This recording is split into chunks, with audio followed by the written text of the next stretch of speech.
Beleza, pessoal? Tudo bem? Então, vamos hoje falar um pouquinho mais das certidões. Nós já falamos aqui da certidão de óbito, que podemos dizer, a principal, né? Quando nós estamos falando aí de inventário.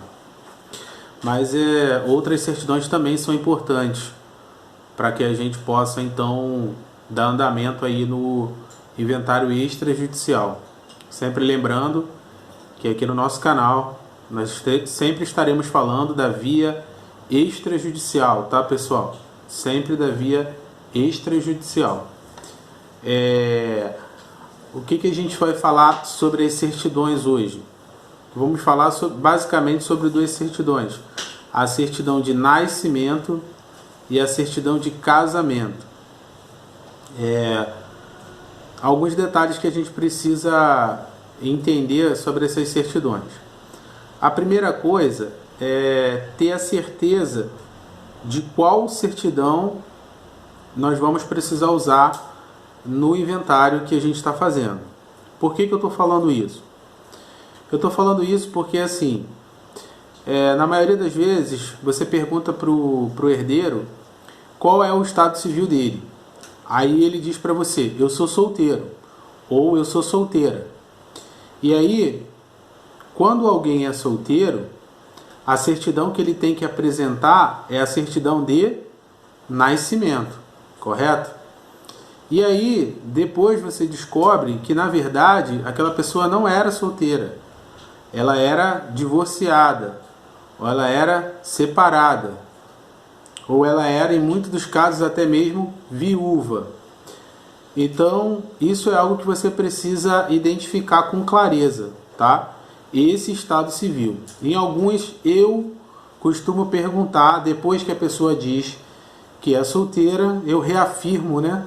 Então, nunca se casou, né? Porque, embora seja uma pergunta até mesmo idiota, mas na maioria das vezes a segunda resposta é que, não, eu me casei, mas tem muito tempo e a gente está separado e então isso é recorrente. Então, para a gente não tirar uma certidão e ela não servir para o fim que a gente necessita, a gente precisa dar atenção a isso, tá bom? Verificar essa certidão que a gente vai precisar tirar.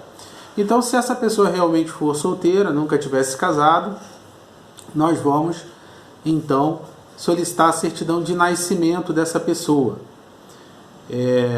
Muito cuidado com isso. Por quê? Porque às vezes você, principalmente na hora de você dar prazo, tá, para o teu cliente, às vezes você tem, por exemplo, um inventário onde tem 3 filhos ou 4 filhos, e aí 4 desses filhos são nascidos, por exemplo, como é aqui no meu caso, 3 desses filhos são nascidos aqui no Rio de Janeiro, e um desses filhos é nascido lá numa cidadezinha bem longínqua, lá no interior, onde você tem dificuldade para falar com o cartório, onde você tem dificuldade de envio de documentos, e aí você tem uma dificuldade enorme.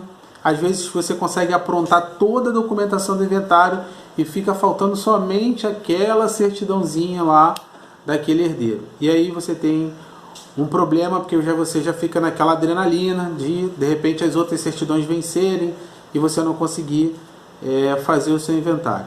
Então, muito cuidado com isso, tá? Se você detectar que existe uma certidão que está muito fora, né, que é fora do seu estado, que está ali, você não tem a expertise naquele estado para saber se demora muito, se demora pouco, como é que faz, vai primeiro nela, né?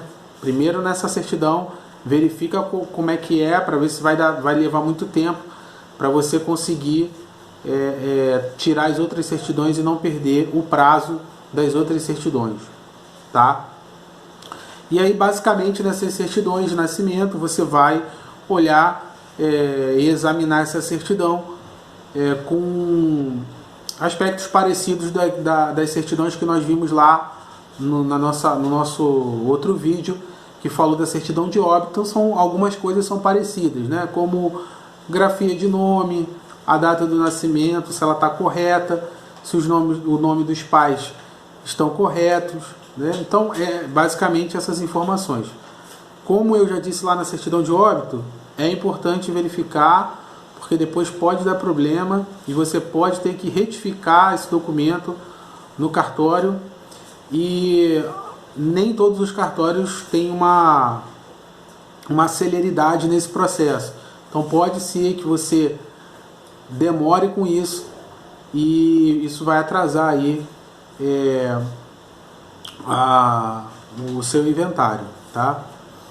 Certidão, então, de nascimento, você já tem aí a ideia do que você precisa estar atento a essa certidão, para que você então possa fazer o seu inventário de uma maneira rápida, prática e eficiente. Pessoal, até o nosso próximo vídeo, tá bom? Um grande abraço. Se vocês tiverem alguma dúvida, quiserem colocar aí críticas, elogios, sugestões, fiquem à vontade. Pode escrever aí embaixo que a gente vai se falando aí, tá bom? Um grande abraço a todos.